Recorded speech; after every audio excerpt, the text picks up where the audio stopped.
Thank you. So sorry. Give Officer Brock a big round of applause.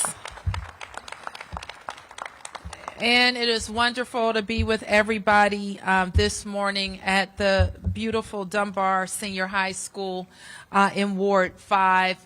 I am happy to be with Chief Contee and members of my public safety team. And before we turn to the business at hand, I just wanted to remark on an outstanding Washingtonian who we lost yesterday, a friend, a journalist, and a great lover of all things Washington, D.C. So I know I speak for thousands of us, certainly for all of us who have literally watched Bruce Johnson for his entire career at Channel 9, of how devastated we are to have lost him so soon, but how grateful we are to have known such a bright light. So please join me in a moment of silence.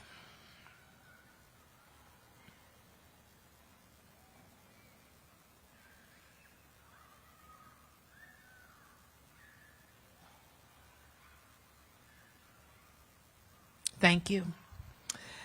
So we are here to talk about public safety, and you see these wonderful professionals who are standing behind me. You heard from Officer Brock, and you're about to hear from the Chief of Police.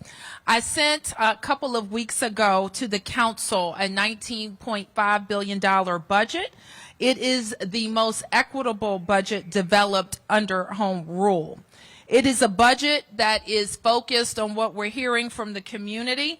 And first and foremost, Washingtonians want to make sure that we are investing in building a safer D.C., on making D.C. more affordable, and on creating more opportunities to keep our young people engaged in safe activities and more opportunities to ensure that they are connected to good paying jobs. It makes significant investments in our students and schools, and I'm delighted that we're going to be also recognizing and hearing from some of our outstanding principals at D.C. Public Schools. Give them a big round of applause. Ooh, those principals had some work these last 2 years, and they've done it with aplomb.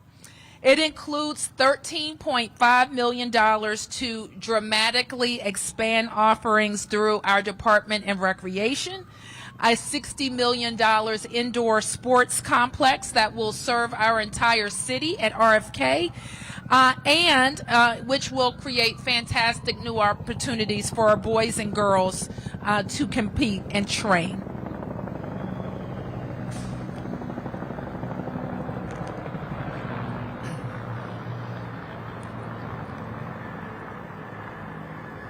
This budget also does what D.C. residents have talked to me about in every corner of the city. And they want to make sure that the Metropolitan Police Department is fully staffed and resourced with the officers it needs to keep our community safe. That means hiring almost 350 officers this year and making sure that we're doing everything possible to keep the officers that we have. Currently, the department has about 3,500 sworn members. And it is critical that we close the gap between 3,500 and put ourselves on a path to 4,000 officers. So if we're thinking about why 4,000, it comes down to this. 4,000 officers is the number Chief Contee tells me we need to do 4 things. First, we have to improve our response times. We've seen those times creeping up over the past several years. The time between when you place a 911 call and when an officer is able to show up is increasing year over year, and that's unacceptable. Unacceptable.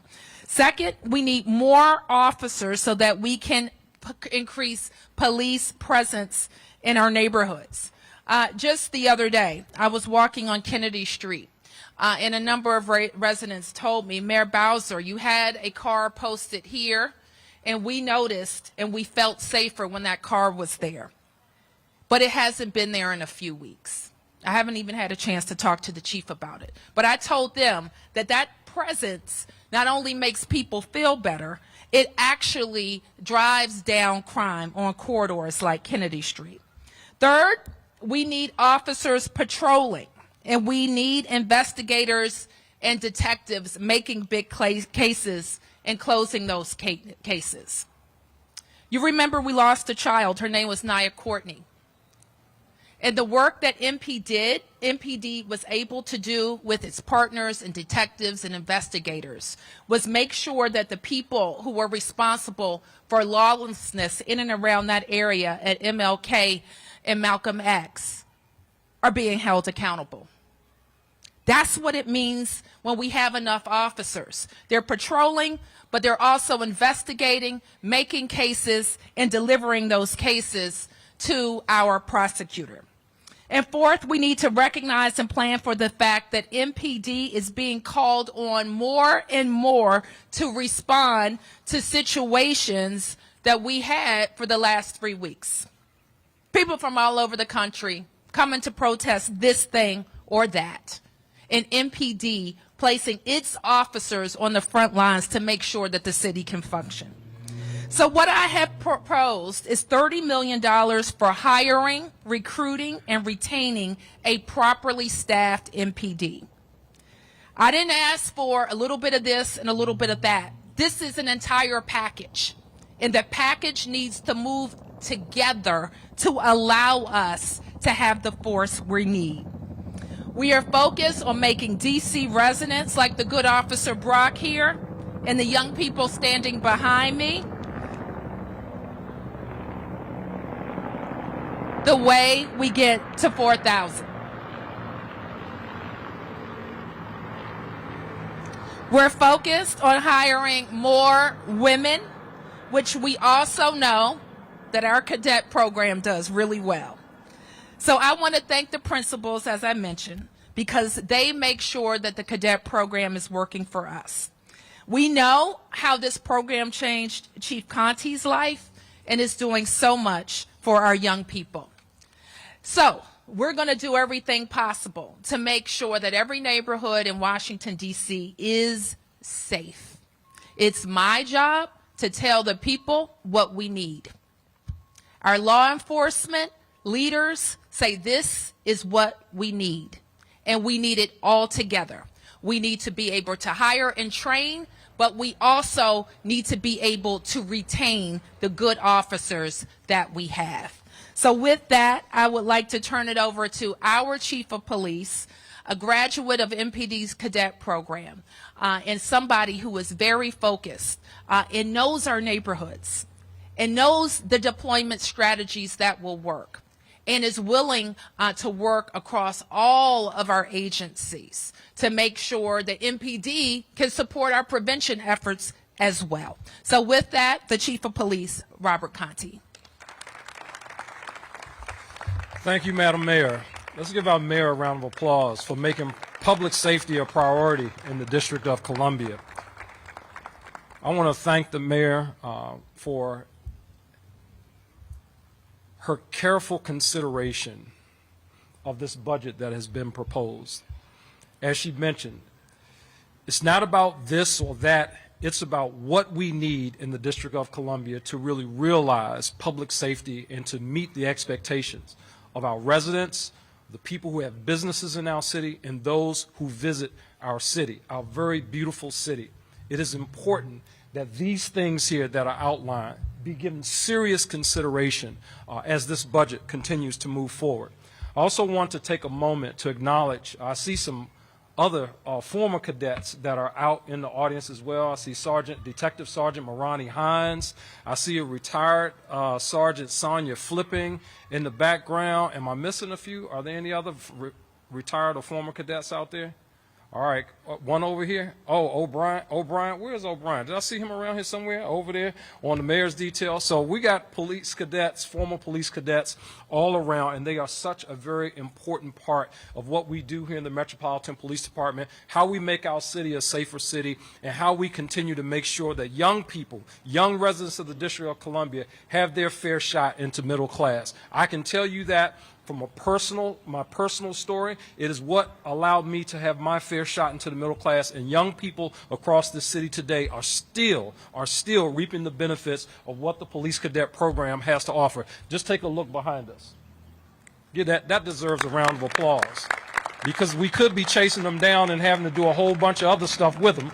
But right now, they stand on the front of Dunbar Senior High School as we talk about the investments that are being made into the Metropolitan Police Department. We know that MPD is an essential element of making our city safer, and investments in our budget are necessary to continue the citywide resurgence. The mayor's budget will assist MPD with the hiring bonus for new recruits.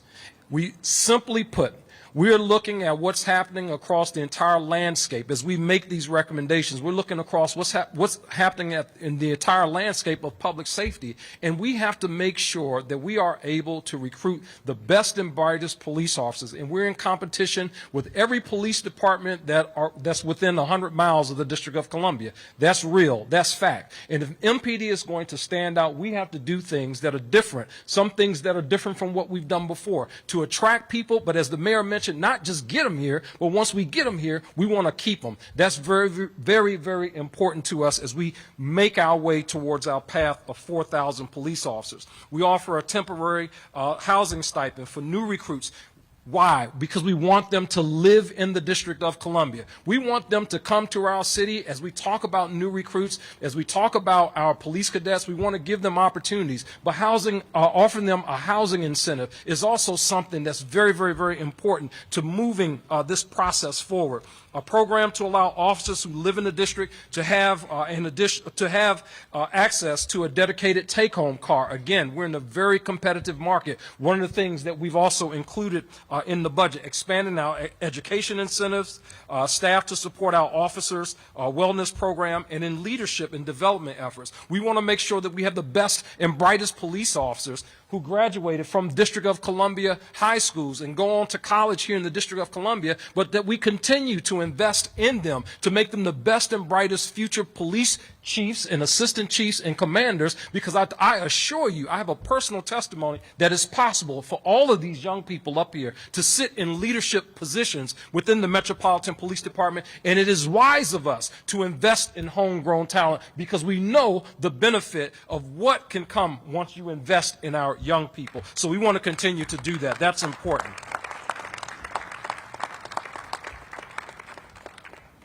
We want to continue to fund force multipliers that will support our efforts to combat crime. And one of the best ways we can recruit homegrown talent for the Metropolitan Police Department is through our police cadet program. Let me tell you a little bit about our police cadets before we get ready to honor our principals. Our police cadets, our young people, once they graduate high school, we're starting them out with a salary of $35,637. Talk about investing in young people at 17, 18 years of age. That is a huge investment by this mayor for these young people. That deserves a round of applause, and all of y'all should be clapping. Their recruiting salary after becoming police cadets and they transition over to police officers, again, on a path to the middle class, we start them out at $60,199. That's you guys.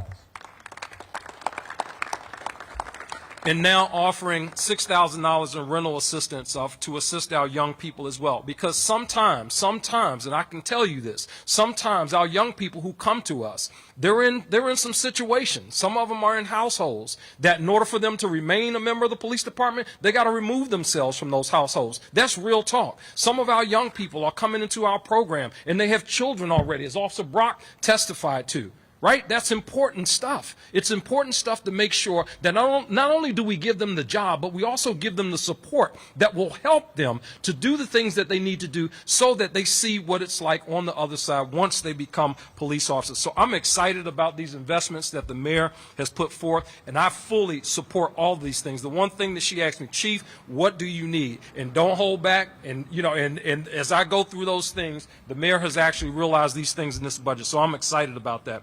I would now like to honor principals at the top 3 D.C. public schools, high schools, for Berluce Senior High School, Dunbar High School, and Eastern Senior High School, who have provided MPD with the most cadets since fiscal year 2018. I can tell you, like, these principals are so very important. My principal was Ann Thomas. She's still living. She lives on the Gold Coast up off of 16th Street. And Ms. Thomas, if you're watching this, it happened. So I appreciate you and thank you for the investment that you made in me and making sure that I did what I was supposed to do as a young Green Wave at Spingarn Senior High School. I really appreciate you for that. Thank you. Oh, absolutely. She earned that one. She earned that. And she made sure that she invested in the kids in that school, in Spingarn Senior High School, because she knew that if we were to stay on the hill, if we were to stay on 21st Street, you know, doing what I'm doing now would probably have not been an option for me. But for these principals who invested in young people, those same young people who you see traversing the hallways, the reality of what's going to happen as they transition into the cadet program, and you see them 5 and 10 years later, has not been revealed yet. But I know that that day is coming when one of those young people will be standing here thanking you for the investment that you've made in them. So I want to thank you in advance for all that you do day in and day out, and maybe not the best situation. Sometimes we know that dealing with young people can be a struggle sometimes. God knows, right? But if you gave up, if you didn't continue to invest in them, I assure you, Robert Contee wouldn't be standing right here today. It didn't come with it certainly didn't come without its struggles, but the realization of what these young people, the investments that's being made in them, and what they are going to do for the city of the District of Columbia has not yet been revealed. But I believe that the future is bright for them because of what you have done. So thank you in advance for all that you guys have done. So at this point, I'd like to recognize Principal Willie Jackson of Ballou Senior High School. We did our kickoff event at Ballou last year, and thank you, Mr. Jackson, for coming out, sir. Oh, well, you walk gingerly, brother. I heard you walk gingerly. Oh, right here, I'm sorry.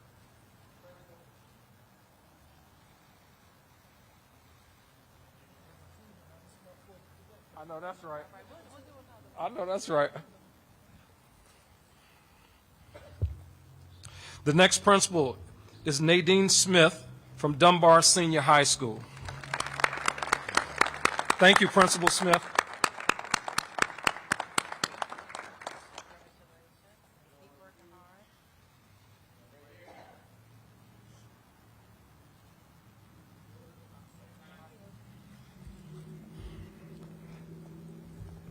And next, we'd like to recognize Principal Saar Brown from Eastern Senior High School. He's a tall fella.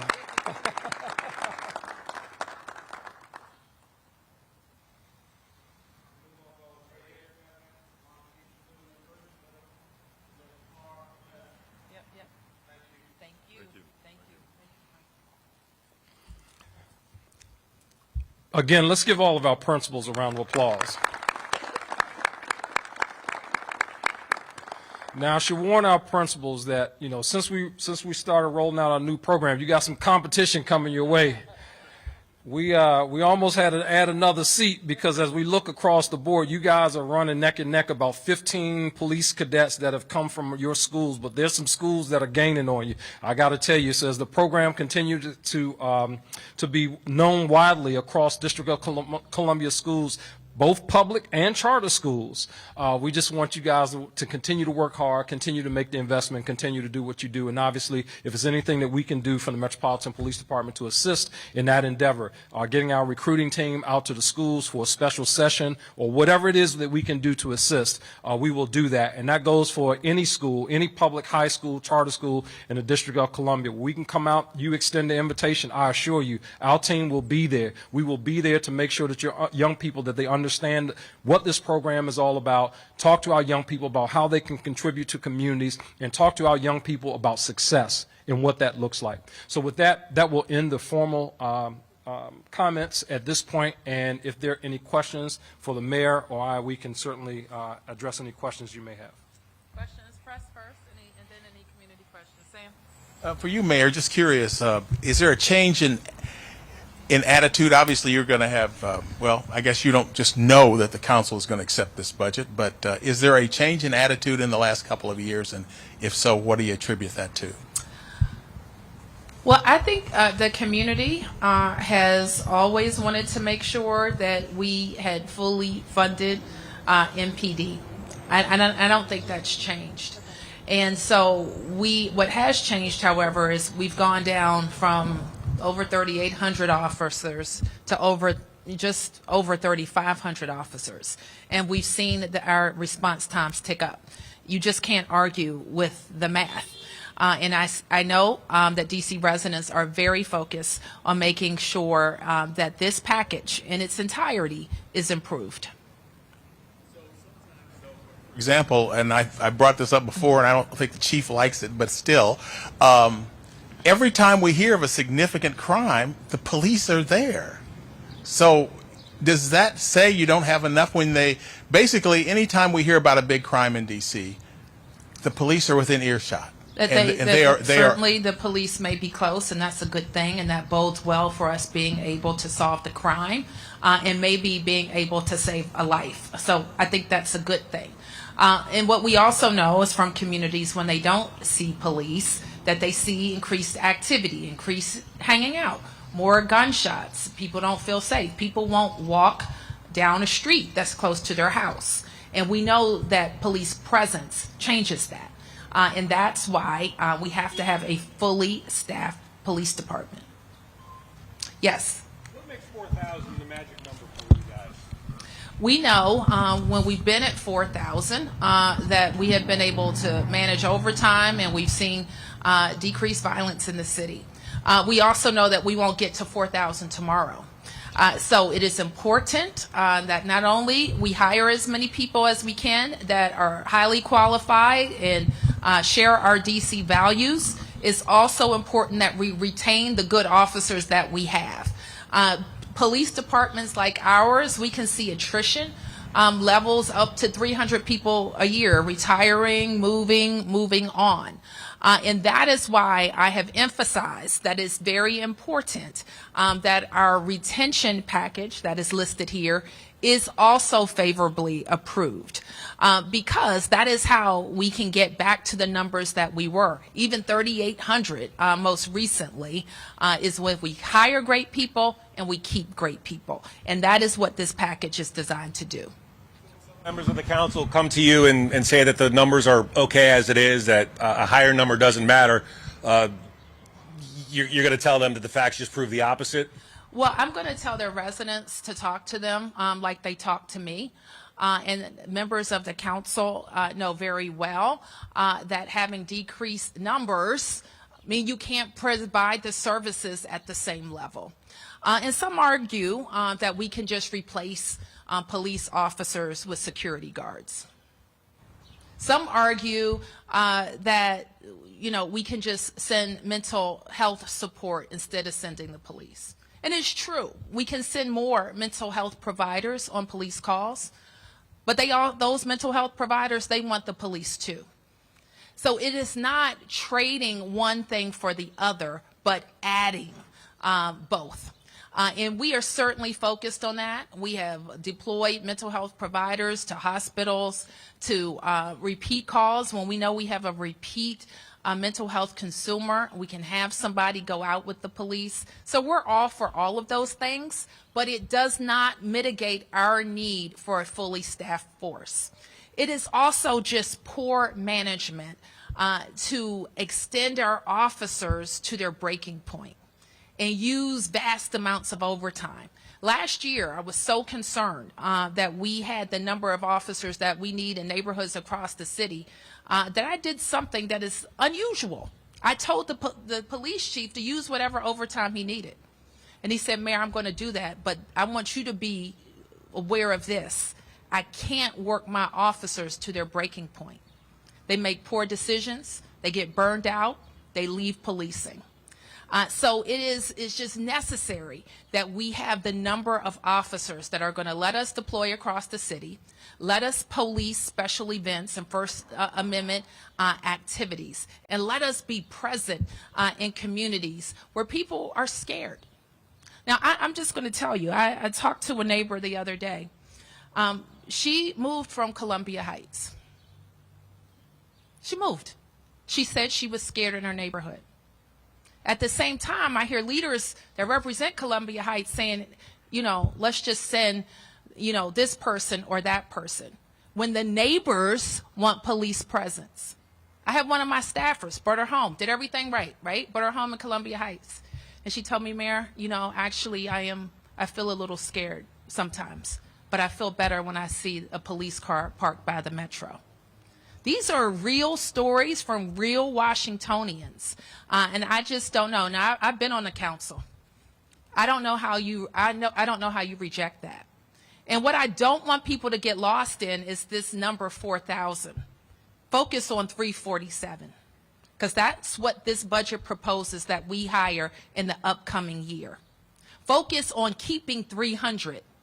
Because that's the number that we might lose if we don't have some aggressive retention strategies.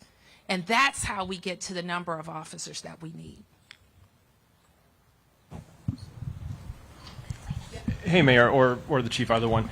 So the one thing that I was doing some research on this, and back in 2015, at the time that he was Deputy Mayor for Public Safety and Justice, Kevin Donahue said something along the lines of, it's not just how many officers you have, it's how you use them. It's effectively arguing that, again, you could have 10,000 police officers, and if they're poorly used, you'll still have crime effectively. So how do you balance those two considerations, that you may eventually get to 4,000 police officers, but has there been a study within MPD to figure out, are officers where they need to be? Are they spending more time responding to calls than what their equivalents in other cities would be spending? Kind of getting into the nitty-gritty of what an officer is doing and how to best use that time. Well, you want somebody outside to tell this 30-year police officer how to deploy MPD to best police outside neighborhoods? That's ridiculous. Is that your question? I mean, the police chief is there and he can answer the question. I know that in the research that I've done, there was one study in 2012 when Mayor Gray was mayor that looked at this exact question, and it found that DC police officers were spending more time than in other cities responding to calls. And so it does raise the question of, is 35 okay, 36 okay, or 4,000? But again, as I said, focus on this number, 347. That's what we need this year. You want to argue about next year, have at it. But right now, what I'm telling you is we could lose 300 officers this year, and if I don't have this funding, we can go down to 3,200 police officers. And we're going to have increased response times and more crime. That's what I'm telling you. So focus on 347. And you ask anybody who raises the argument, study, study, study, if that is acceptable in Washington, D.C. Any other questions? Yes. So, Mayor Bowser, you've mentioned a lot about retention. Yep. Could you give some specifics about exactly what the incentives would be for officers to stay as DC police officers? And, you know, we've heard a lot about getting to that 347, but how to reduce that 300 number? Sure. So one is to really look at education benefits. One is to look at take-home police cars, which in our interviews with recruits is higher on their lists, and there's something that competing jurisdictions are very focused on. And I think those are the ones that we want to focus on today. So there's no there's no monetary bonus for staying on past, or I know, and I don't know, do you still have the senior detective or senior officer program? So are you expanding that or anything monetarily that you're doing to keep these officers? Sure. I think I'm going to ask the chief, because you're testing my memory on senior police.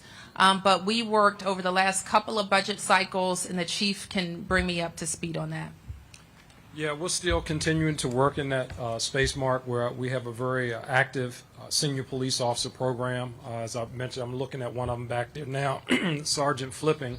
As an example, I'm embarrassing her a little bit, but she retired as a sergeant, but she's coming back as a senior police officer to work with our police cadets. So that is still a very active program. We still are utilizing that program for members who want to, they still want to be here, they still want to continue to serve, and certainly we'll continue to operate in that space.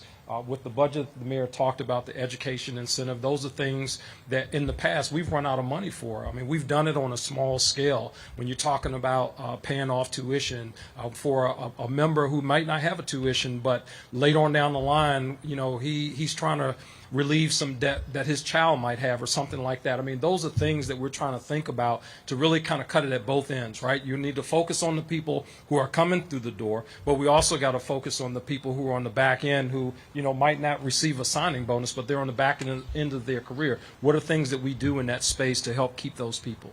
So, Chief, can I have a Sure. follow-up for you? So, you know, we heard from you that that the vaccine requirement has been an impediment a little bit in hiring.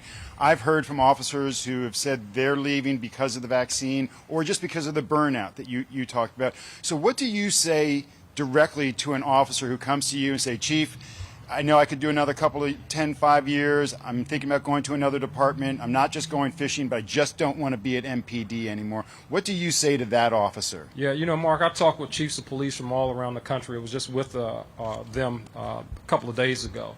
I would say to them, you know, if you think the grass is green on the other side, I'd say the water bill is higher too. That's what I would say to that, Mark, because every chief of police of every major city police department is experiencing the exact same thing across the board, with the exception of 1 or 2 departments.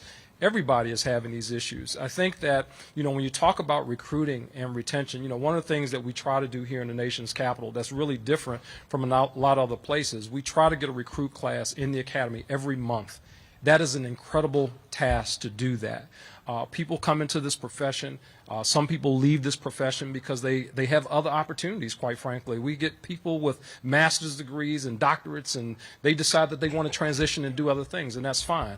But I think in that same space, we have to continue to be active in our recruiting because, as the mayor said, we know every year we stand to lose at least 300 people through resignation, through retirements, et cetera, and we want to make sure that we stay on that task. Recruiting is not something that just stops, right? So when we don't hire, as an example, like we find ourselves in this posture right now. One other thing, as the mayor mentioned, let's focus on the 347 for right now, but here's the other real part to that. At the end of the day, the net gain of police officers, once this gets approved, is about 36 additional officers from where we are now. So the struggle and the issue right now, it is real.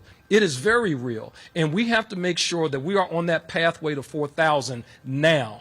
When we talked about this 2 years ago and we said, hey, we get below 3,800, that is problematic for us. Now we're down to 3512 is where we are now, and you know, people are wondering why response times and so forth are going up. There are real issues there. I can't overstate, you know, what we're trying to do in terms of keeping our members here and trying to find ways to attract members to this department. We have to stay at that. It has to be something that's in the front of the mind of every police official within this department to make sure that we're doing the absolutely best we can, Mark. Any other questions? Okay, Sam? Is it kind of like a bidding war in a sense? I heard 20,000 is what you're asking, you're offering as a signing bonus right now for MPD. Is that correct? Yeah, so I mean, you look at our neighborhood jurisdictions, right, just around us, and the Maryland jurisdictions most closer to us, Metro Transit, they are offering like a $10,000 signing bonus. And you look across the country at places like Seattle, $25,000. What was proposed for Oakland recently was $50,000. It has not been approved, but all things that police officers are people. If it's you and you're looking for a job and you have your choice of different places that you can choose to work, and you have this potential employer offering you A, B, C, and D, and this potential employer offering you whatever it is, if you are in a position where you have your 60 college credit hours, we're not changing our hiring standards. So you have your police departments that you can choose from, you're going to accept the best package. It's happening right now in corporate America where you have people who are evaluating whether or not if they can get 100% telework versus having to go into the office every day. The folks who get the 100% telework, That's attractive for people who have children and other things. It's the same thing in law enforcement when you talk about these incentives. I'm not saying at all that this is the panacea, it solves all problems, but we have to keep this in the forefront of our mind as we move forward and continue to talk to our young people about what are the things that are important to them, right? Because this generation, the things that were important when my generation came on, it was all about retirement. These young people, a lot of them, they're looking at the next 5 years. And in 5 years, they could change and do something else. It's no different in other places within corporate America where you have an educated workforce who have an opportunity to do something different. The one dynamic you mentioned, which is interesting to DC and distinct to DC, is all the protests that come into town and the MPD has to staff. Have you had any additional conversations with federal agencies to say, look, we've seen this amount of uptick, we're spending this amount of money and this amount of manpower staffing all these protests? Is there more money you can kick our way? Is there could the Park Police or the Capitol Police do more of this? Like anything along those lines? At the end of the day, sir, when we have demonstrations in the District of Columbia, and we work very closely with our federal partners, I'll start and say that. But at the end of the day, public safety, people look to the Metropolitan Police Department, whether it's truckers, whether it's whatever else that's happening. This morning we had 15 people across 395 that blocked traffic. That falls on the MPD to deal with. Whatever else is happening, I mean, everything, it's on the Metropolitan Police Department. And some of those other agencies, they're struggling as well. We are competing with those agencies for resources as well. So it's an issue, again. It's something that we don't just, you do this and that's it. We have to stay on the forefront of this and continue to watch this thing. And guess what? This picture, as it develops over time, and it could look very different in the next 6 months. And we got to stay there and making sure that we're focused on it. Thank you. Any community questions? Yes, ma'am. Commissioner? On behalf of my over 2,000 constituents, we stand with you. Thank We you. support MPD. But that said, I represent these 2 blocks over there, those row houses. Yep. And I am now at a loss for words about what to tell them because the amount of car break-ins and criminal activity in those 2 blocks can be literally off the chain. And I advocate for foot patrols. So on behalf of my constituents, please give us foot patrols. Okay, thank you for that statement. And we want to put the full package of tools in their hands, like our camera rebate program, reminders, of course, to lock up your valuables, remove valuables from the car, but also the camera program can help us. It's helped the chief a lot in identifying porch bandits. And I don't like to make light of that when somebody comes and steals your property. So we want to make sure that everybody knows that we pay a lot of attention to that camera footage that we get, and we take that property crime seriously as well. Any other questions, community questions? Okay, thank you, everybody. Thank you, MPD. Give them a big round of applause.